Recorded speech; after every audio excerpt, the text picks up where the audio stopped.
Haleluya para pemirsa Ratih TV dimanapun Anda berada. Kembali saat ini kita ada dalam acara Mimbar Agama Kristen bersama dengan saya Agus Wibowo. Nah saudara-saudara yang terkasih dalam Tuhan, tema kita kali ini yaitu mengenal Tuhan dengan pengertian yang benar. Saudara-saudara yang terkasih dalam Tuhan, tanpa pengenalan akan Tuhan kita akan binasa. Saudara yang terkasih, mari siapkan hati dan pikiran kita. Dan kita akan bersama-sama membaca dalam kitab 2 Petrus pasal 1, kitab 2 Petrus pasal 1 ayat 3 sampai ayat yang ke-11. Saya akan membacakan bagi kita semua, namun sebelumnya mari kita bersama-sama berdoa. Terima kasih Tuhan, kami mengucap syukur dalam acara ini, kiranya Engkau memberkati kami, berikan kepada kami pewahyuan.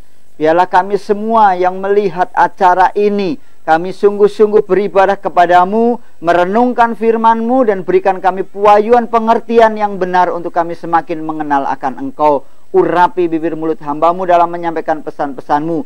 Urapi setiap peralatan yang ada di studio ini. Kami percayakan kasih dan kuasa-Mu, mari Tuhan. Kami siap untuk mendengarkan firman Tuhan. Di dalam nama Yesus kami ucap syukur dan berdoa. Haleluya, haleluya. Dan engkau setan iblis penipu, pengacau, pemecah belah, kami usir engkau di dalam nama Yesus. Haleluya, amin. Nah saudara-saudara terkasih, mari kita siapkan hati dan pikiran kita. Dan saya akan membacakan firman Tuhan dari kitab 2 Petrus pasal yang pertama ayat 3 sampai 11. Demikianlah firman Tuhan.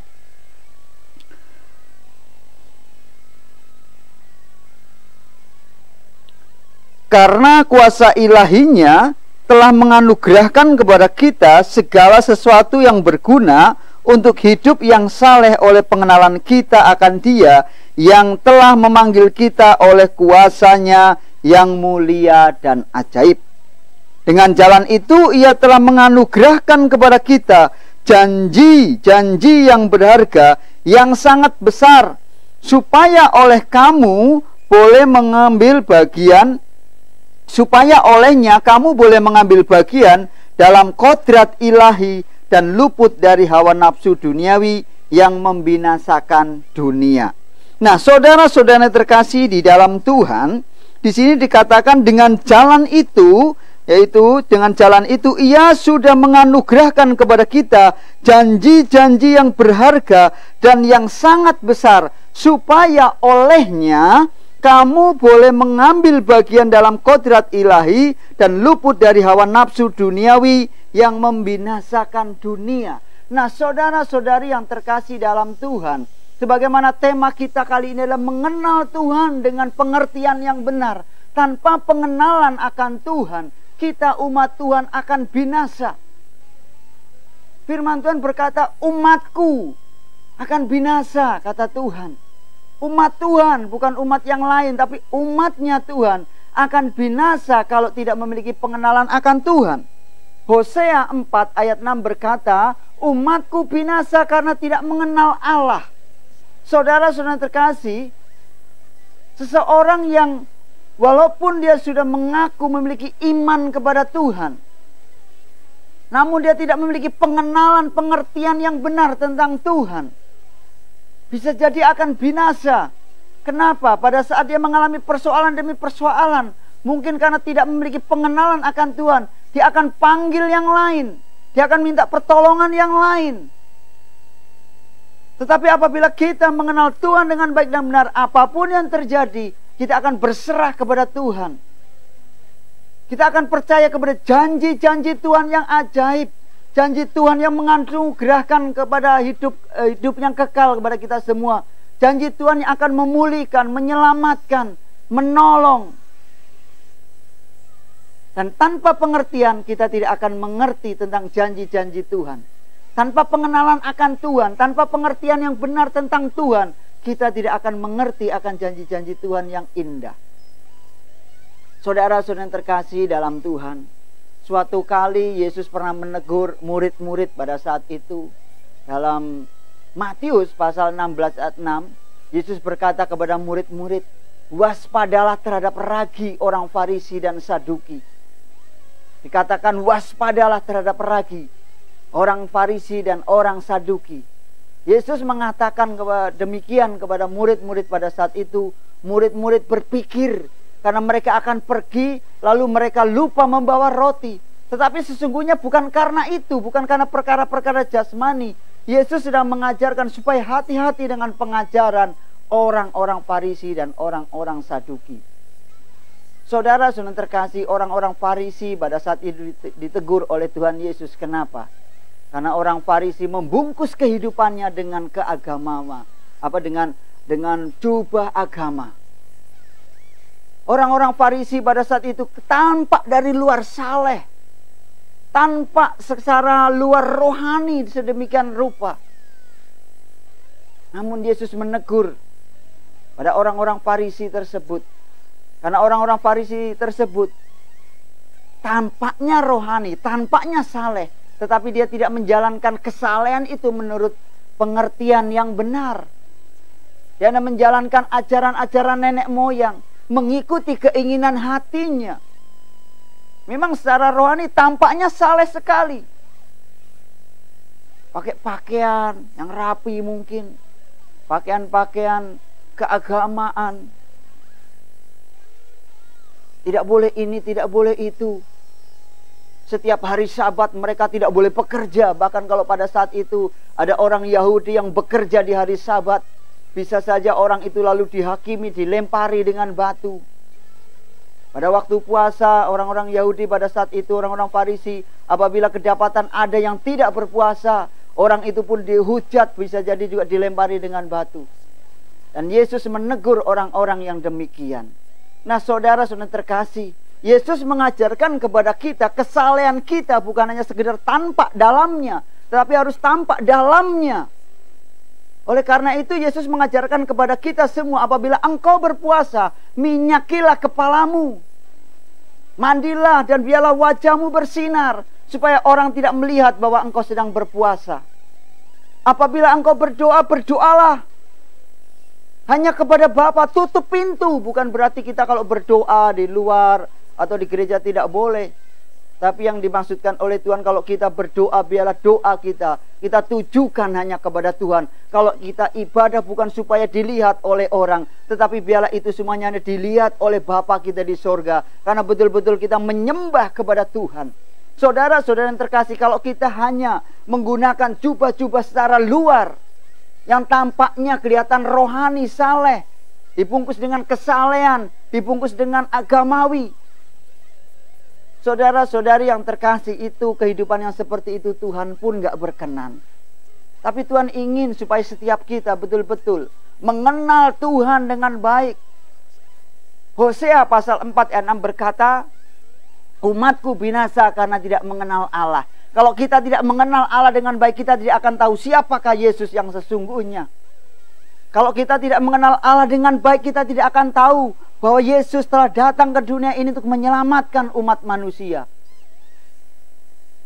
Kalau kita tidak mengenal Allah dengan baik, kita tidak akan tahu bahwa Yesus mampu menyembuhkan, bahwa Yesus mampu menolong, menyelamatkan, memulihkan keadaan setiap kita, orang-orang yang percaya. Saudara-saudari yang terkasih, kalau kita tidak mengenal Tuhan, kita pun akan susah untuk melaksanakan perintah-perintah Tuhan. Perintah-perintah Tuhan bukan hanya sekedar kita rajin pergi beribadah, rajin menjalankan ritual-ritual ibadah, bukan. Tetapi Tuhan ingin supaya kita memancarkan cinta kasih Tuhan. Supaya kodrat ilahi itu ada pada setiap anak-anak Tuhan. Menyinarkan cinta kasih Tuhan kepada dunia ini. Oleh karena itu Yesus berkata, berkatilah orang yang mengutuk kamu. Jangan membalas kutuk dengan kutuk. Jangan membalas kejahatan dengan kejahatan. Yesus sendiri mengajarkan kepada kita semua, cintailah musuhmu, berkatilah musuhmu. Jangan membalas kejahatan dengan kejahatan. Oleh karena itu, mari setiap kita belajar untuk semakin mengenal, lebih dekat lagi kepada Tuhan. Supaya kita mengerti akan janji-janji Tuhan yang indah, janji-janji Tuhan yang menyelamatkan hidup kita. Saudara-saudara yang terkasih dalam Tuhan, oleh karena itu perlu iman kita senantiasa bertumbuh dan bertumbuh. Dalam Petrus tadi, surat Petrus yang kedua, 2 Petrus pasal 1 ayat yang ke-5, saya akan bacakan bagi kita semua. Surat Petrus yang kedua pasal 1, demikianlah firman Tuhan ayat 5. Justru karena itu kamu harus dengan sungguh-sungguh berusaha untuk menambahkan kepada imanmu kebajikan, dan kepada kebajikan pengetahuan. Iman kita bukan hanya sekedar iman percaya kepada Tuhan. Saudara-saudara terkasih, setan-setan pun percaya bahwa ada Tuhan.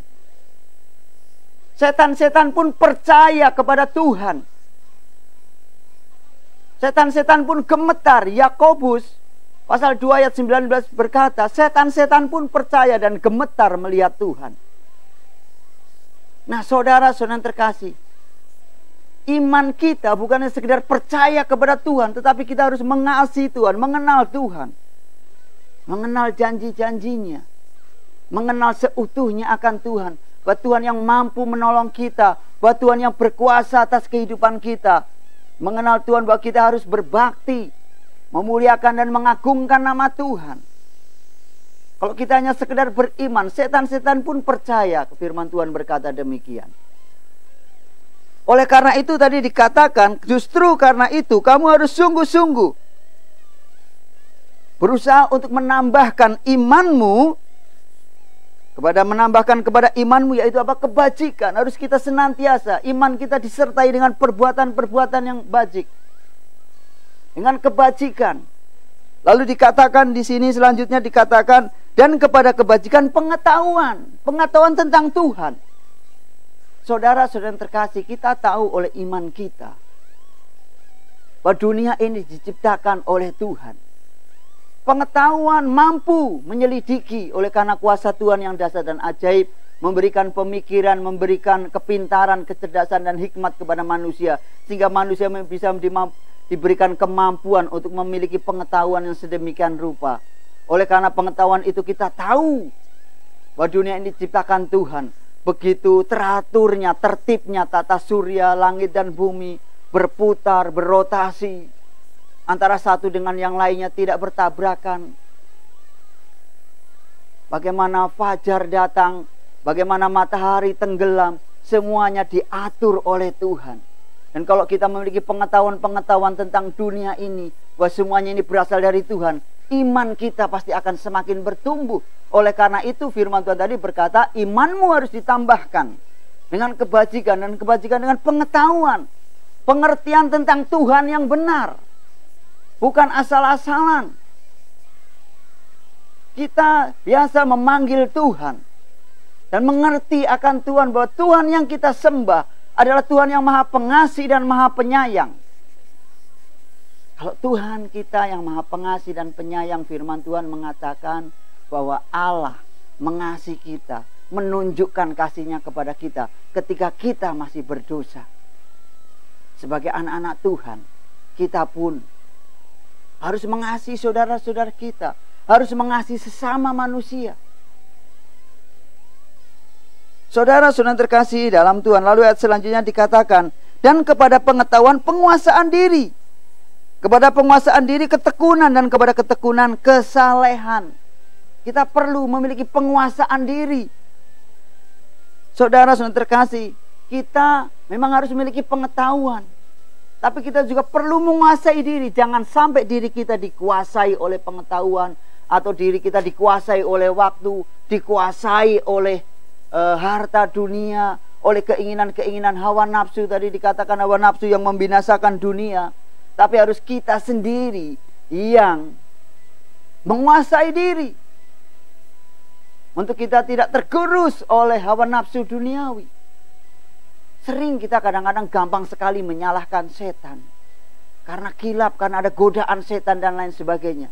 Sesungguhnya bukan karena godaan setan, tetapi karena tidak mampu menguasai diri dengan baik. Sehingga gampang mungkin jadi pemarah, gampang menjadi pemabuk, gampang sekali mengumbar hawa nafsu dan sebagainya. Oleh karena itu firman Tuhan tadi mengatakan kepada kita, dan kepada pengetahuan kita harus ditambahkan iman kita, yaitu dengan apa? Penguasaan diri. Dan kepada penguasaan diri, ketekunan, tekun untuk kita beribadah, tekun untuk kita mendengarkan firman Tuhan, tekun untuk senantiasa menanti janji Bapa, tekun untuk senantiasa berdoa, tekun menjalani kehidupan di dalam Tuhan. Dan kepada ketekunan, kesalehan. Saudara-saudara terkasih, kalau tadi Tuhan menegur orang-orang Farisi yang kelihatannya hidup saleh dan lain sebagainya, bukan berarti kita tidak harus hidup saleh, tetapi kita justru harus lebih saleh. Firman Tuhan berkata kepada kita semua, jika hidup keagamaanmu tidak lebih dari orang Farisi, engkau pun tidak berhak masuk dalam kerajaan surga. Artinya kita harus hidup saleh, begitu kudus untuk memuliakan dan mengagungkan nama Tuhan. Jangan kotori hati kita dengan kebencian. Jangan kotori hati kita dengan dendam, dengan amarah dan sebagainya. Saudara-saudari yang terkasih di dalam Tuhan. Lalu ayat selanjutnya dikatakan, dan kepada kesalehan kasih akan saudara-saudara, dan kepada kasih akan saudara-saudara, kasih akan semua orang. Saudara-saudara terkasih, kalau kita belajar mau mengasihi Tuhan, pada saat kita berkata, aku mengasihi Tuhan, maka praktek mengasihi Tuhan itu harus dipancarkan kepada umat Tuhan. Kita tidak bisa berkata, aku mengasihi Tuhan tetapi membenci sesama manusia. Tidak bisa. Yesus sendiri datang ke dunia ini bukan untuk mencari orang benar. Yesus datang ke dunia ini bukan untuk mencari orang yang saleh. Yesus datang ke dunia ini bukan untuk mencari orang yang sudah selamat, yang sudah hidup saleh, hidup tekun beribadah, bukan. Tetapi firman Tuhan berkata, Yesus datang untuk mencari yang tersesat dan yang terhilang, untuk mencari orang-orang yang berdosa. Kalau pada saat ini ada kita di antara kita merasa paling berdosa, Yesus akan sungguh-sungguh mencari saudara, mencari setiap kita orang-orang berdosa. Untuk apa Yesus mencari orang berdosa? Yesus mencari orang berdosa bukan untuk menghukum, bukan untuk menghakimi. Firman Tuhan berkata, Yesus datang ke dunia ini adalah untuk menyelamatkan umatnya. Firman Tuhan berkata, karena begitu besar kasih Allah akan dunia ini, sehingga ia mengaruniakan anaknya yang tunggal, supaya setiap orang yang percaya kepadanya tidak binasa. Dan anak Allah itu datang ke dunia ini bukan untuk menghakimi orang-orang berdosa, bukan untuk menghukum orang-orang berdosa, tetapi untuk menyelamatkannya. Karena apa? Karena Yesus mengasihi umat Tuhan. Oleh karena itu, saudara-saudara terkasih, tadi dikatakan, dan kepada kesalehan iman kita yang telah hidup saleh, kita harus mampu mengasihi saudara-saudara kita. Kita mulai belajar mengasihi saudara-saudara yang dekat, bukan saudara-saudara yang jauh. Saudara-saudara terkasih dalam Tuhan, kadang kita bisa gampang sekali berbuat baik dengan orang-orang yang mungkin baru kita kenal, atau mungkin gampang sekali kita berbuat baik dengan orang-orang yang jauh. Kenapa? Karena orang yang baru kita kenal, orang yang jauh, orang yang mungkin jauh secara jasmani dengan hidup kita, dengan orang-orang tersebut kita tidak terjadi singgungan, kita tidak terjadi persoalan atau masalah. Tapi dengan orang-orang dekat kadang-kadang kita ada gesekan, ada persoalan, ada perbedaan pendapat. Tetapi firman Tuhan mengajarkan kepada kita untuk kita saling mengasihi. Kalau kita sudah mampu mengasihi saudara lingkungan kita, yang satu iman, yang satu tempat tinggal, maka kita akan mampu mengasihi semua orang. Bahkan firman Tuhan mengajarkan kepada kita, kasihilah musuhmu, kasihilah orang-orang yang membencimu. Jangan membalas kejahatan dengan kejahatan. Jadi kalau kita betul-betul mengenal Tuhan dengan pengertian yang benar, kalau Allah yang kita sembah adalah Allah yang Maha Pengasih dan Maha Penyayang, maka kita harus membuktikan bahwa hidup kita pun mampu mengasihi orang-orang yang membenci dan memusuhi kita. Kita harus mampu mengasihi semua orang. Kita harus mampu mengasihi orang-orang yang dekat pada kita. Nah, saudara-saudara yang terkasih dalam Tuhan, lalu selanjutnya dikatakan, sebab apabila semuanya itu ada padamu, yaitu tadi mulai dari apa? Iman kita yang ditambahkan dengan kebajikan, dengan pengetahuan, dengan kesalehan, dengan ketekunan, lalu hidup dalam kasih. Apabila, sebab dikatakan di sini, sebab apabila semuanya itu ada padamu, dengan berlimpah-limpah, kamu akan dibuatnya menjadi giat dan berhasil dalam pengenalanmu akan Yesus Kristus Tuhan kita. Kamu akan dibuat berhasil, firman Tuhan berkata, berhasil dalam pengenalanmu akan Yesus Kristus Tuhan kita. Oleh karena itu Yesus berkali-kali firman Tuhan ini mengajarkan, menekankan kepada kita tentang pengenalan akan Tuhan, pengenalan akan Yesus Kristus. Saudara-saudari yang terkasih, lalu ayat 9 berkata, tetapi barang siapa tidak memiliki semuanya itu, ia menjadi buta dan picik karena ia lupa bahwa dosa-dosanya yang dahulu telah dihapuskan. Kalau kita tidak memiliki cinta kasih, kalau kita tidak memiliki kehidupan yang penuh dengan kesalehan, dengan ketekunan, dengan pengetahuan, dengan iman dan pengertian yang benar, kita dikatakan seperti orang yang buta dan picik. Bahkan bukan hanya seperti, tapi kita akan menjadi orang yang buta dan picik. Lupa bahwa dosa kita sudah diampuni. Karena kita lupa, kalau seseorang lupa dosanya sudah diampuni, mudah sekali menghakimi orang. Mudah sekali menghakimi orang. Oh, orang ini jahat, orang ini harus dihukum, orang ini begini. Padahal Tuhan pun datang ke dunia ini bukan untuk menghukum. Bukan berarti Tuhan suka kepada kejahatan, tidak. Tuhan pun Tuhan yang adil. Tapi penghukuman Tuhan tiba saatnya nanti. Itu kedaulatan Tuhan. Oleh karena itu saudara-saudara terkasih, dalam pengenalan kita akan Tuhan, mari kita belajar untuk jangan menghakimi seseorang. Jangan membalas kejahatan dengan kejahatan. Tapi semakin tingkatkan pengenalan kita akan Tuhan. Bagaimana Tuhan menyembuhkan orang sakit. Bagaimana Yesus menolong umatnya. Bagaimana Yesus menyelamatkan. Mari pengenalan-pengenalan yang demikian kita miliki.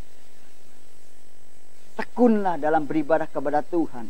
Nah saudara-saudara terkasih, ayat selanjutnya dikatakan. Ayat 10 dari kitab Petrus tadi.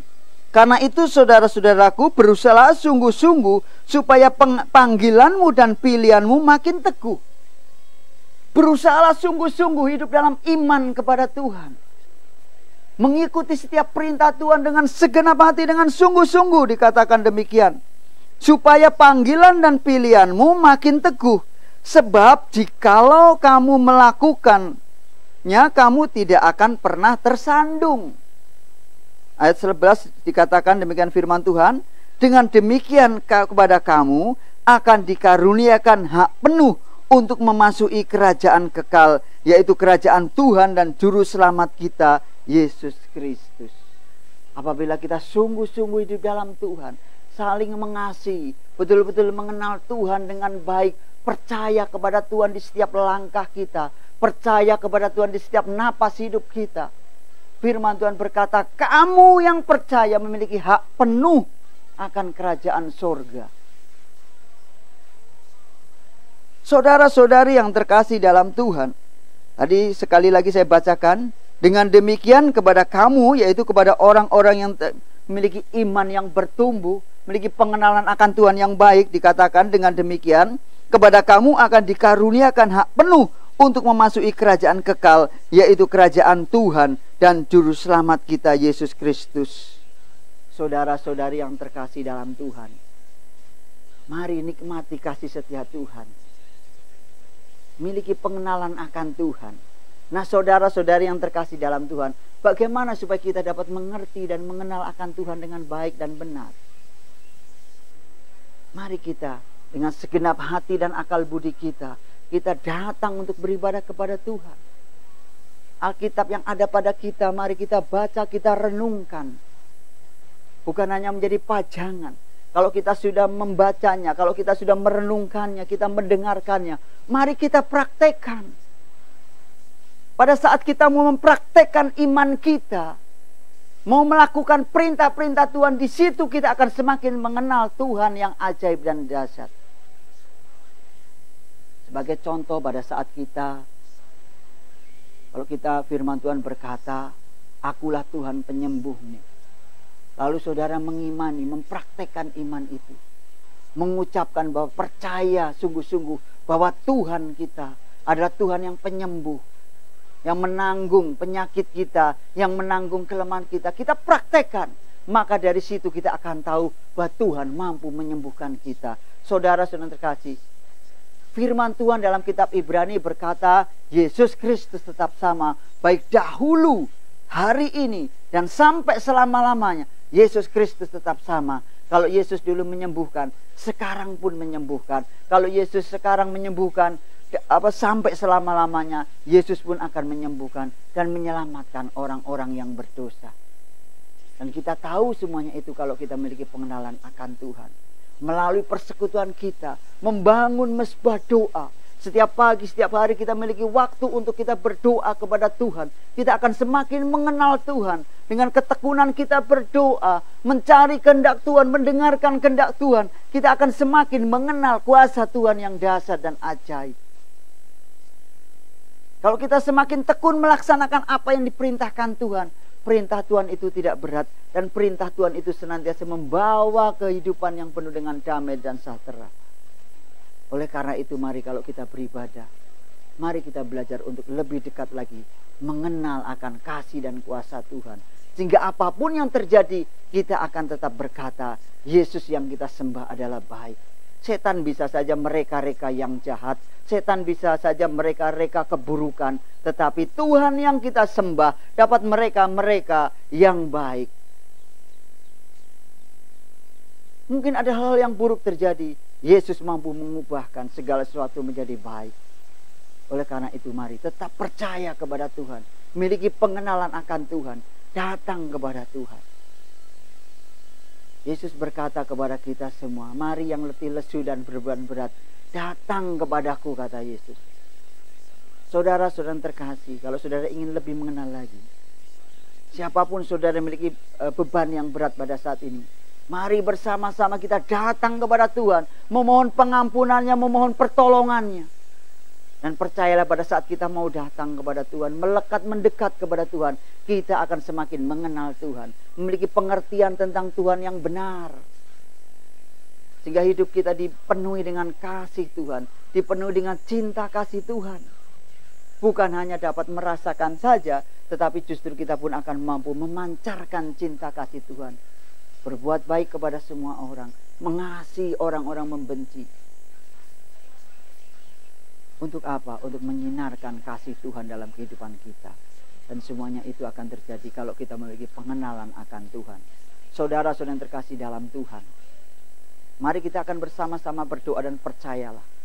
Praktekkan iman kita untuk berharap kepada Tuhan, untuk melaksanakan apa yang menjadi perintah-perintah Tuhan dan mengimani apa yang menjadi janji-janji Tuhan. Melalui itu semua kita akan mengerti. Saudara yang sakit, imani bahwa Yesus yang kita sembah adalah menyembuhkan. Kita semua yang berdosa, imani bahwa Yesus yang kita sembah menyelamatkan.